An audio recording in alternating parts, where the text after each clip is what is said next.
Bentar, silakan masuk. Terima kasih. Ya, duduk di mana aja yang menurut kamu nyaman. Oke, ini dengan Kak Andri yang pas malam nge-WA ya? Iya benar. Oh, saya mau tanya sebelumnya, perkenalkan. Saya mau nanya sebelumnya, Kak Andri datang ke sini atas rekomendasi teman atau inisiatif diri sendiri? Oh, saya datang ke sini inisiatif dari sendiri. Oh, berarti Kak Andri datang ke sini dengan sukarela ya? Iya benar. Oh, ya ya. Saya izin memperkenalkan diri nih sebelumnya. Perkenalkan, nama saya Muhammad Abdul Ghafur. Saya di sini sebagai konselor Kak Andri nih pada hari ini. Nah, sebelumnya Kak Andri ini baru pertama kali ngelakuin konseling atau emang udah pernah sebelumnya? Sebelumnya saya belum pernah, baru pertama kali ini. Oh, jadi baru pertama kali Iya. ngelakuin konseling. Iya benar. Wah, saya sangat menghargai banget ya untuk Kak Andri untuk berani melakukan konseling ini, dan juga saya juga merasa senang gitu bahwa saya menjadi konselor yang pertama untuk Kak Andri ini. Nah, sebelum lebih jauh, saya ingin menerangkan nih sedikit tentang konseling. Nah, di dalam konseling ada beberapa asas yang perlu Kak Andri ketahui. Nah, asas yang pertama itu ada yang namanya asas kerahasiaan. Nah, jadi dalam konseling ini, Kak Andri nggak perlu takut nih, ataupun nggak perlu gelisah. Ceritanya bakal kesebar kemana-mana. Karena di dalam konseling ini, ataupun dalam asas etika konselor itu, ada yang namanya asas kerahasiaan. Jadi, baik rahasia Kak Andri ataupun rahasia saya itu akan terjaga dengan rapat. Dapat dipahami? Iya paham. Oke, dan selanjutnya yang kedua itu ada yang namanya asas asas kesukarelaan. Jadi, karena Kak Andi seperti yang tadi bilang, bahwasanya Kak Andi datang ke sini dengan inisiatif sendiri dan tidak ada paksaan dari orang lain, berarti Kak Andi datang ke sini dengan sukarela. Iya. Ya, bagus. Nah, selanjutnya yang ketiga itu ada yang namanya asas masa kini. Nah, jadi baik masalah apapun ataupun yang akan Kak Andi ceritakan itu masalah yang Kak Andi alami saat ini. Jadi Kak Andri, kalau misalkan hari ini ada masalah seputar pas malam ceritanya tentang ini ya, manajemen waktu. Iya. Nah, jadi manajemen waktu yang hari ini, bukan masalah yang waktu SMA ataupun SMP. Nah, jadi masalah yang waktu hari ini. Dan yang keempat itu ada yang namanya asas keterbukaan. Nah, jadi untuk Kak Andri, agar kita terjadi konseling yang lancar ataupun dengan efektif dan terlaksana, itu harus ada keterbukaan. Baik dari Kak Andri mau ceritanya ataupun dari saya. Nah, sampai di sini dapat dipahami? Iya paham. Oke, dan yang terakhir, segala keputusan yang akan diambil itu keputusannya dari Kak Andi sendiri datangnya. Tidak ada paksaan ataupun suruhan dari orang lain. Apalagi saya, itu cuma pure dari keinginan Kak Andi sendiri. Nah, dari sampai sini apakah dapat dipahami? Paham. Oke. Kan Kak Andi pas malam, baik mari kita mulai ya acara kegiatan konseling ini dengan bersama-sama mengucap basmalah. Bismillah. Bismillahirrahmanirrahim. Nah, seperti yang Kak Andi pas cerita pas malam nih, katanya mau soal manajemen waktu. Nah, jadi permasalahan seperti apa nih yang bisa Kak Andi lebih jelaskan lebih detail? Nah, yang saya ingin ceritakan nih, saya kan kuliah nih di semester 3. Jadi itu selain saya kuliah nih, saya juga berorganisasi, ikut namanya berorganisasi. Nah, saya itu sulit mengatur waktunya antara organisasi dan perkuliahan. Jadi saya pas masuk kelas nih lebih malas dan capek gitu, lebih ketimbang ke rapat organisasi mulu gitu, lebih ke condong ke organisasi. Ya. Oh, jadi Kak Andri ini ada rasa malas gara-gara ada bentrokan ataupun sulit mengatur waktu terkait berdagang, mata kuliah, dan juga organisasi. Nah, sebelumnya saya mau tanya nih, rasa malas seperti apa yang dimaksudkan Kak Andri ini nih? Seperti kayak saya nih habis malasnya tuh boring di kelas gitu, kayak seperti dosen menjelaskan gitu, ada tipe-tipe dosen yang bikin ngantuk atau gimana gitu. Terus kan ada juga yang bikin semangat gitu. Terus saya kan di sisi lain kan saya capek berorganisasi. Nah, situ saya agak malas gitu masuk kelasnya. Oh, jadi karena rasa boring juga di masuk MK dan juga rasa capek pas organisasi itu malah bikin Kak Andri lebih parah gitu.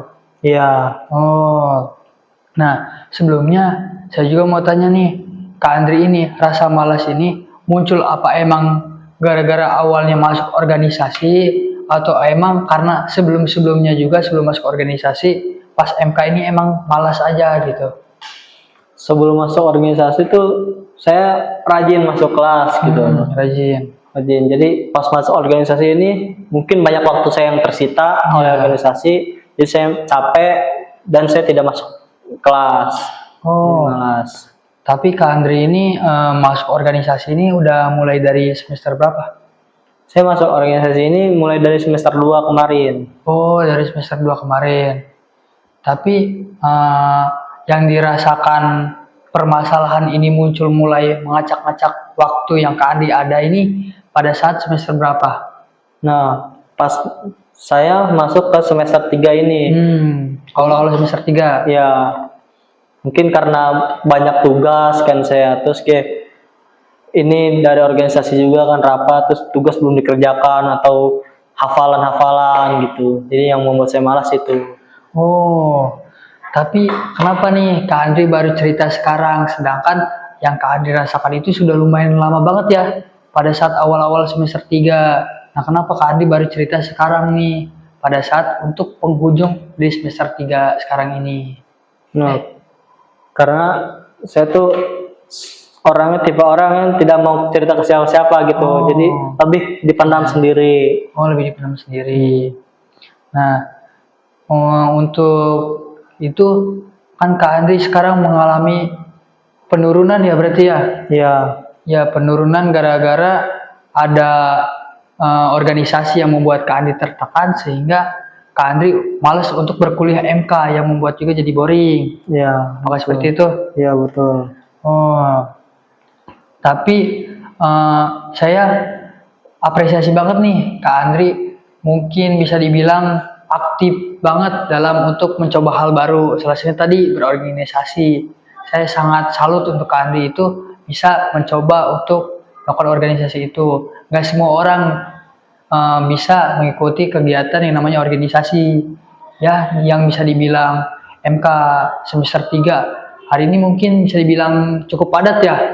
Iya. Kan? Cukup padat. Nah, saya sangat mengapresiasi sekali nih Kak Andri yang ikut organisasi. Tapi di sisi lain juga, Kak Andri kan di sini mengalami penurunan ya, yaitu malas ke MK.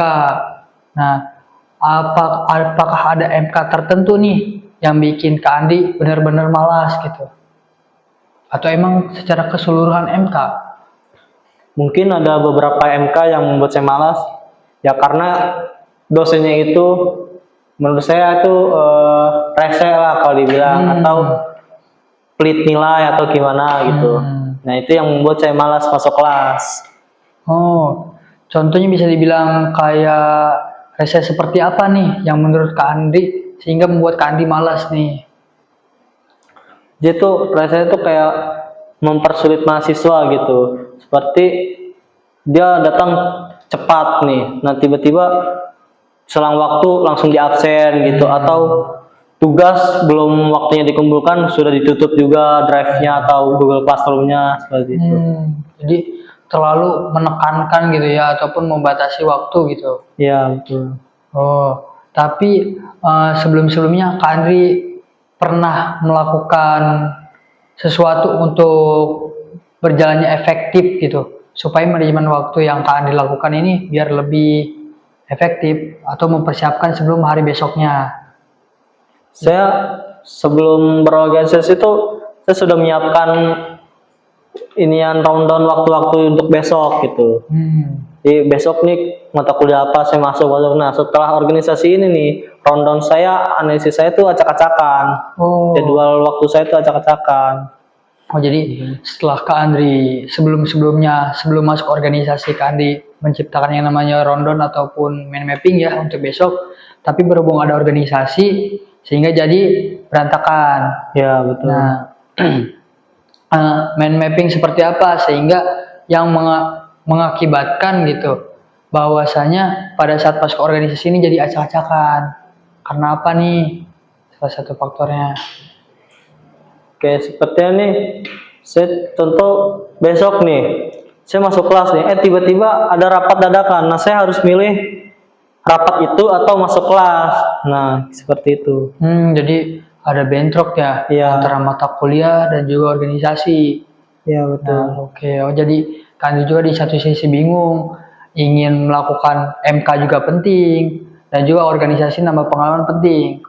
Nah, saya mau nanya juga nih, salah satu tujuan Kak Andri ini, terutama untuk berkuliah itu apa sih gitu? Tujuan utamanya, apakah ingin IPK tinggi, cum laude, atau apa gitu? Tujuan utama saya, ya pertama yang utama ya mencari ilmu, gitu kan. Nah, menurut saya tuh IPK itu tidak penting.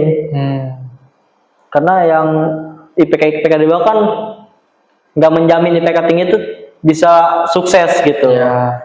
Nah, terus juga saya tujuan juga mau mencari relasi atau pengalaman-pengalaman gitu dari teman-teman saya, karena kan kita makhluk sosial gitu.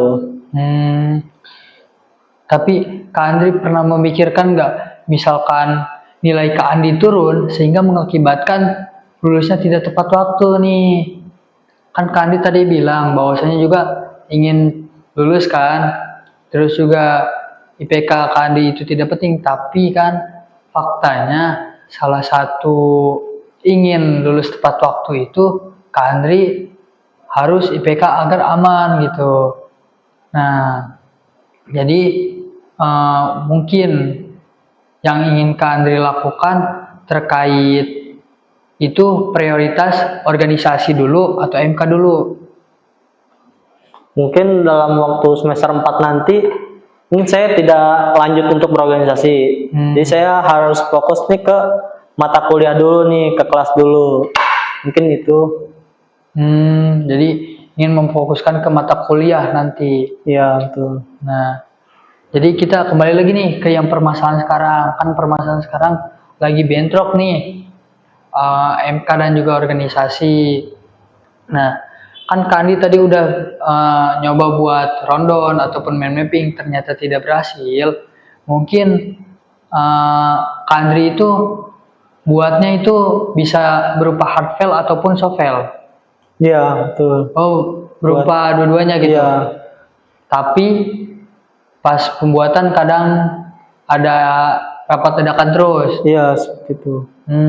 Iya. Nah, mungkin yang bisa Kandri lakukan, saya ingin tanya nih, selain itu, kan selain yang tadi Kandri ucapkan, apa sih gitu yang bisa membuat jalannya manajemen waktu lebih efektif? Salah satunya mungkin dari diri kita sendiri ya, harus pintar-pintar manajemen waktu nih. Selain membuat rundown jadwal buat besok kita nih, kita juga dari diri kita nih harus kuat. Wah, besok nih takut ada rapat dadakan nih, kita harus membuat seperti surat izin ke dosen agar tidak masuk kelas, atau seperti apa gitu. Oh, jadi lebih ke komunikasi ya, komunikasi dulu antara organisasinya dan juga MK-nya. Ya, betul. Ya. Dan juga Kak Andri bisa melakukan apalagi tuh selain itu? Mungkin juga saya bisa berkomunikasi juga nih kepada teman-teman saya untuk meminta izin, bilangin saya nih besok saya ada rapat misalkan. Ke teman saya, bilangin besok saya tidak masuk ya, saya ada rapat, atau saya mengirim surat melalui teman saya. Tuh, oh, bisa. jadi lewat teman ya, lewat dukungan teman yang membantu untuk mau berkomunikasikan melalui izin. Ya, tapi betul. itu sudah pernah Kak Andri lakukan atau belum? Itu saya sudah pernah saya lakukan, bahkan sering dalam pas masuk organisasi itu. Oh, jadi Kak Andri bilang ke teman bahwasanya akan ada MK sehingga jadwal organisasi itu agar tidak bentrok dengan MK gitu. Iya. Ya, ya. Nah, mungkin eh, seperti yang Kak Andi tadi ya sudah disebutkan bahwasanya untuk manajemen waktu yang lebih baik itu yang pertama harus tujuan yang awal, karena tujuan yang awal Kak Andi juga salah satunya memfokuskan apa menambah pengalaman, tapi juga di satu sisi lain Kak Andri harus yang namanya tidak menyelesaikan IPK, karena mungkin semuanya orang juga ada harapan ya, ada salah satunya buat lulus tepat waktu. Nah, mungkin Kak Andri juga mau lulus tepat waktu kan? Iya, betul. Ya. Nah, jadi mungkin bisa yang Kak Andi tadi sampaikan, bisa dengan lewat teman komunikasi yang baik, ataupun minta surat izin gitu, terkait MK ataupun organisasi yang ingin dilakukan.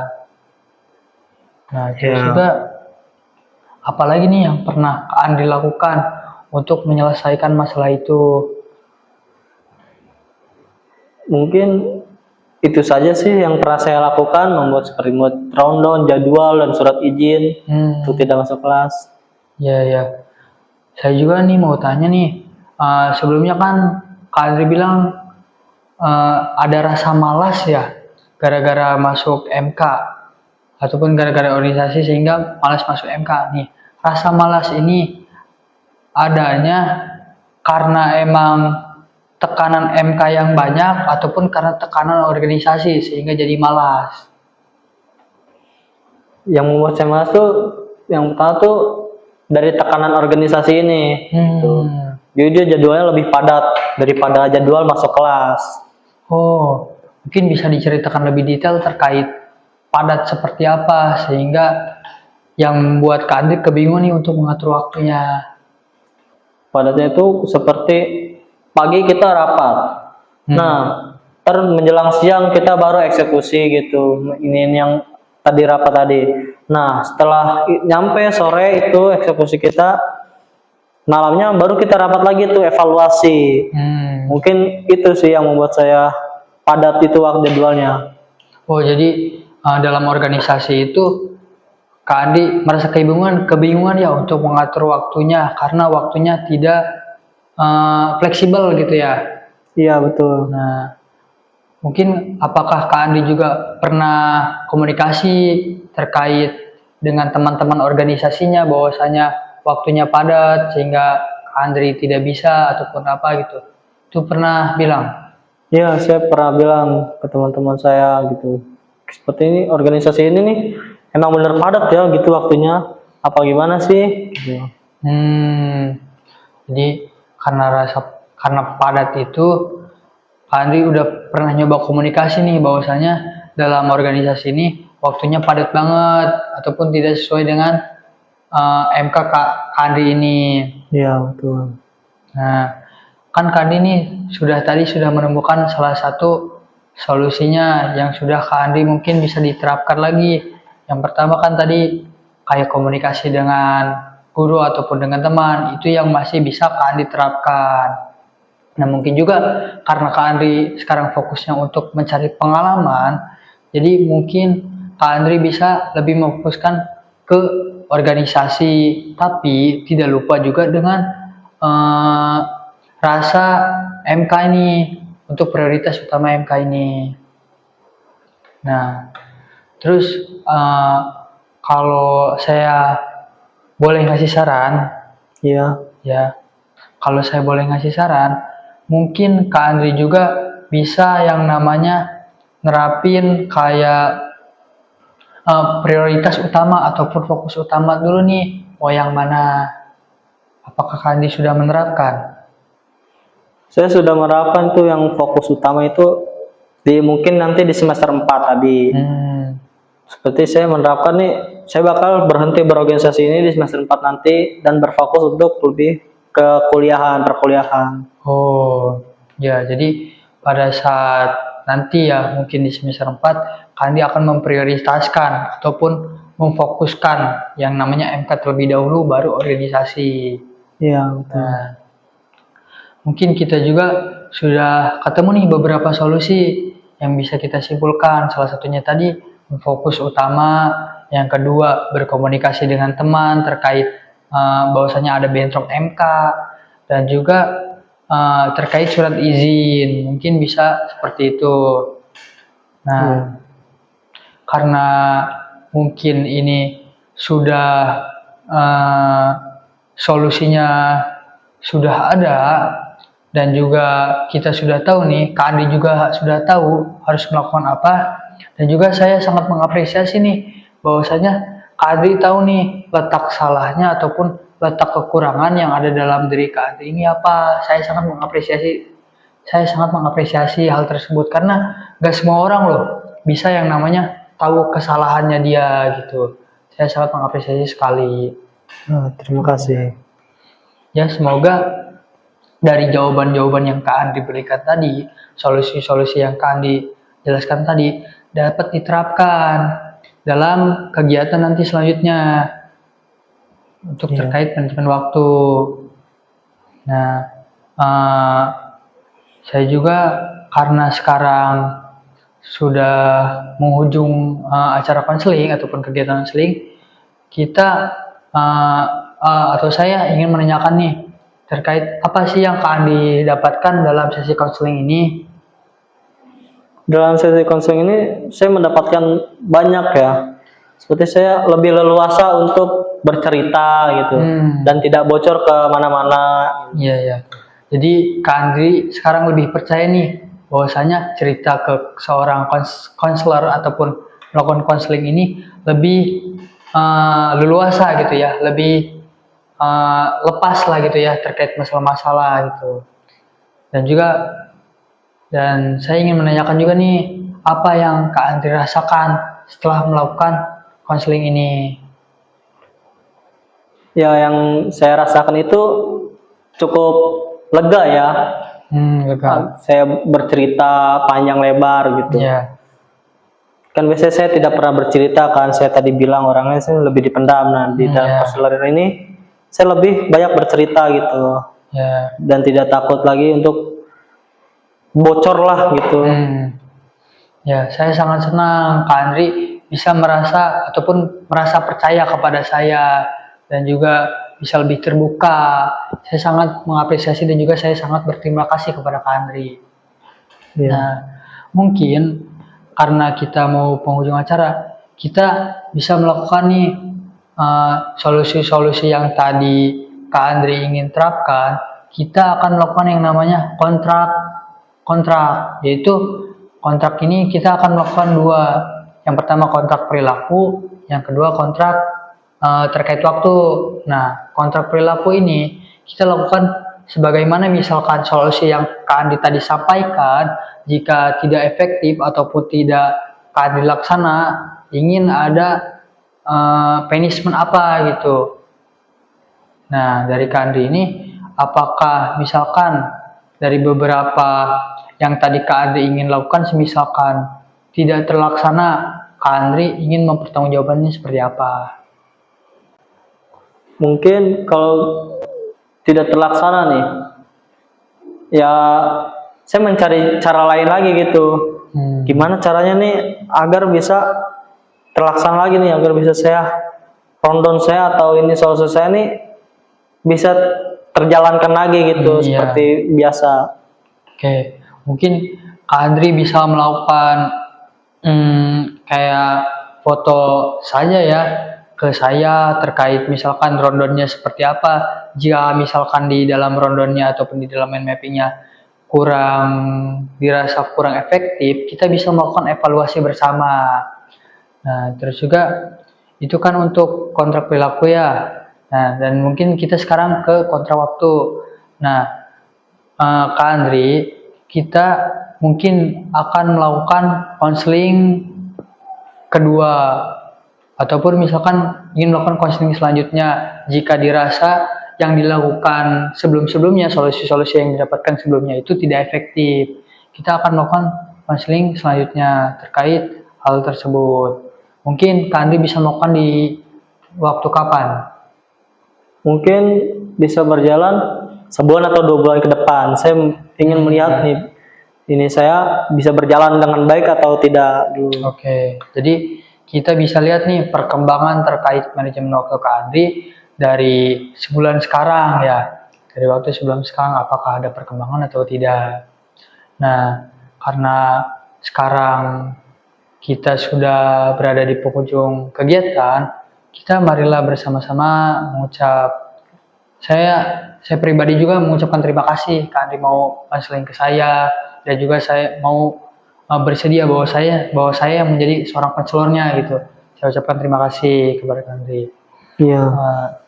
Nah, di penghujung acara ini mari kita akhiri konseling ini dengan bersama-sama mengucap hamdalah. Alhamdulillah. Alhamdulillahirabbil alamin. Nah, mungkin karena konseling ini sudah selesai, Kak Andri boleh silahkan jika ingin ada kegiatan lagi ataupun ingin pulang. Terima kasih.